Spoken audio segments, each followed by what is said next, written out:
Ravi de vous retrouver pour ce nouveau numéro du Dessous des cartes. On commence avec cette photo d'un grand journaliste, le russe Dmitri Muratov, recevant en 2021 le prix Nobel de la paix, récompensant le parcours courageux du rédacteur en chef du média russe indépendant Novaya Gazeta. Muratov a été placé récemment sur la liste des agents de l'étranger par le Kremlin. Une partie de la rédaction de Novaya Gazeta tente malgré tout de poursuivre son travail, notamment depuis l'Europe. Novaya Gazeta, un média en exil qui a déjà vu 6 de ses journalistes assassinés, dont Anna Politkovskaya, tuée par balle devant son domicile en 2006. Muratov qui déclarait récemment « L'absence de liberté de la presse fait toujours naître la propagande est toujours au service de la tyrannie et la tyrannie se dirige toujours vers la guerre ». L'occasion pour nous, en collaboration avec Reporters sans frontières, de vous proposer un état des lieux mondial d'un droit fondamental, celui d'informer. Voici les données sur la liberté de la presse en 2023, établies par l'ONG Reporters sans frontières. 180 pays et territoires ont été audités pour recevoir une note allant de 0 à 100. 0 signifie répression totale des journalistes, 100, aucune entrave à l'action de la presse. Le résultat est inquiétant. Seuls 8 États ont une bonne situation de leurs médias, c'est-à-dire pouvant travailler en sécurité, dans l'intérêt général, sans interférence. Ils ont reçu des notes entre 85 et 100, tous sont en Europe du Nord, la Norvège restant leader mondial depuis 2017, avec 95,18 sur 100.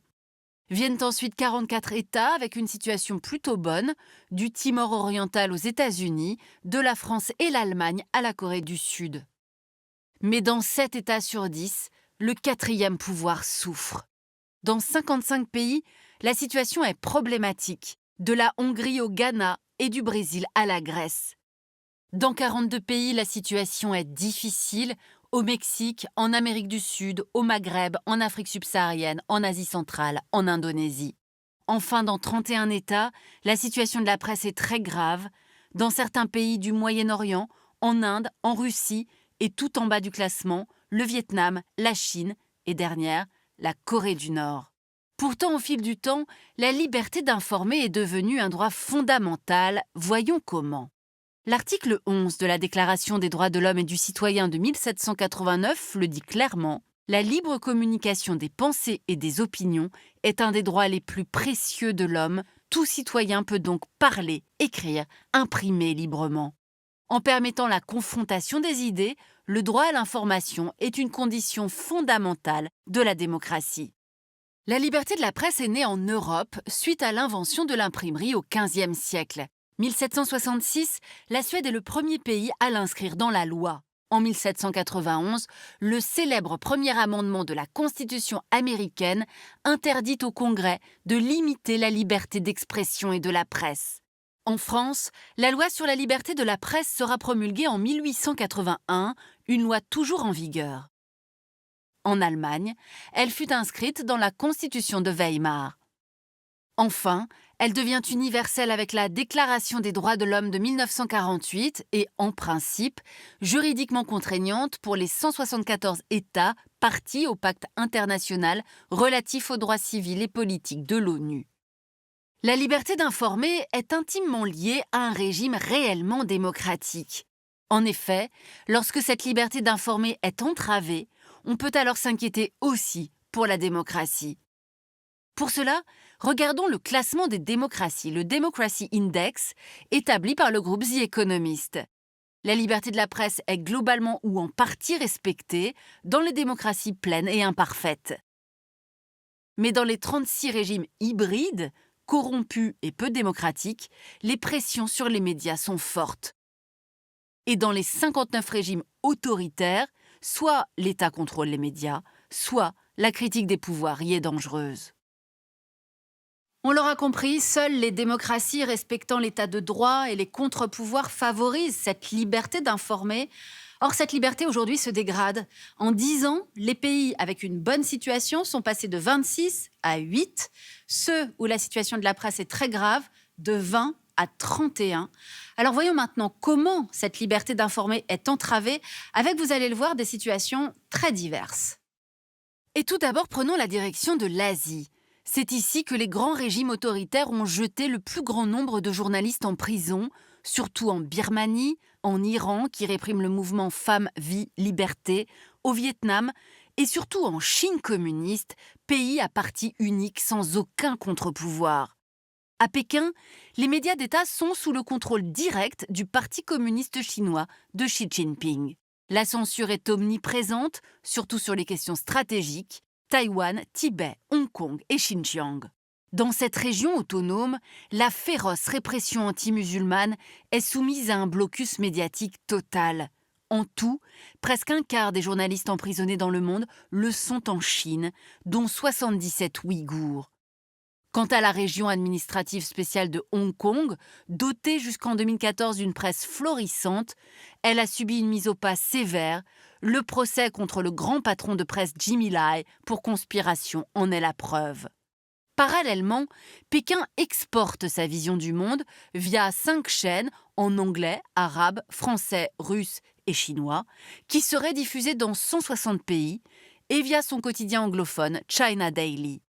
On peut ajouter à ce groupe la Russie, bien sûr, régime qui met en scène des élections, mais où le pouvoir réel est centralisé autour de Vladimir Poutine au Kremlin.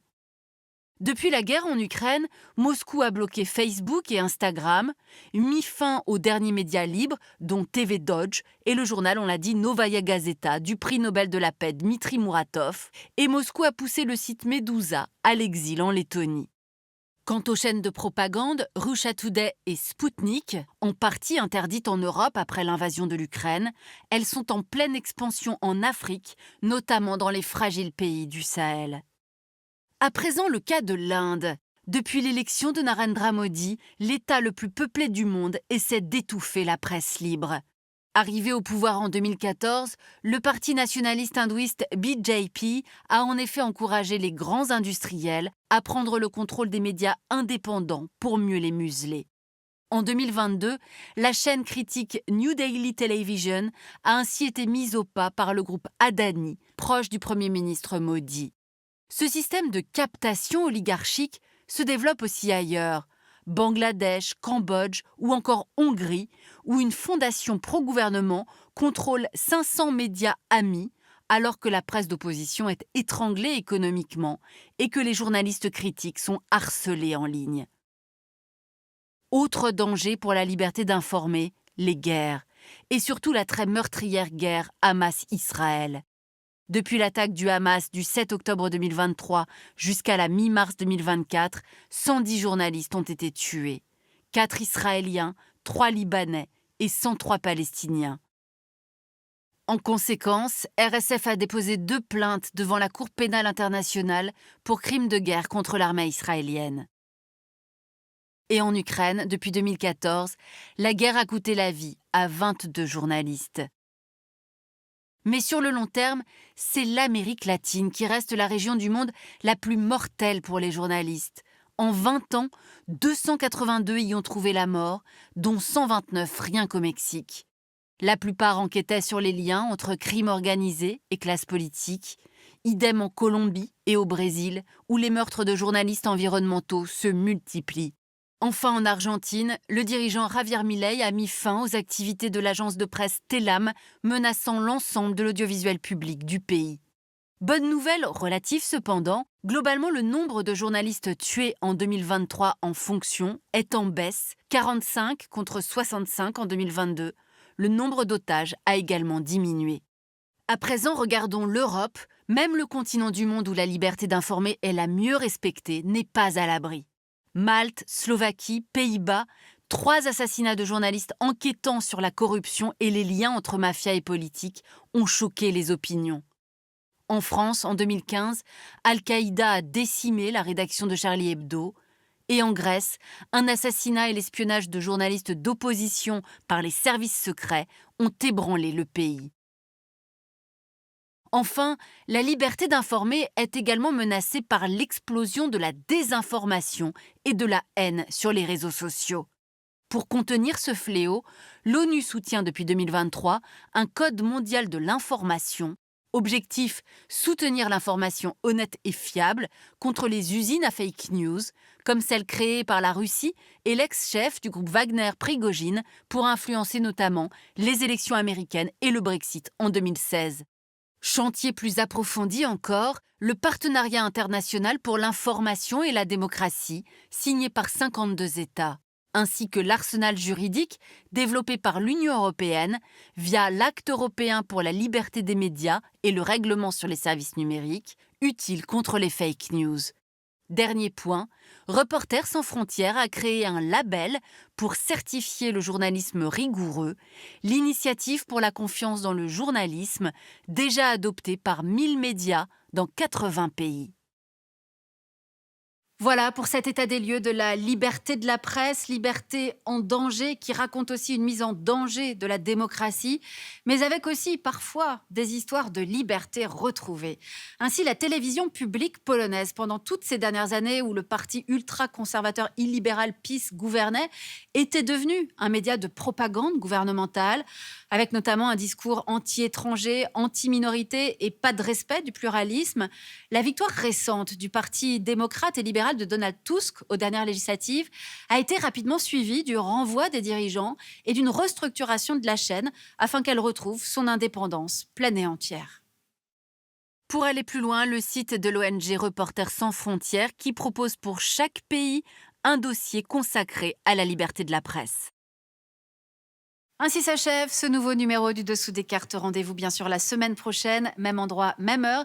Et d'ici là, n'oubliez pas, arte.tv. À bientôt.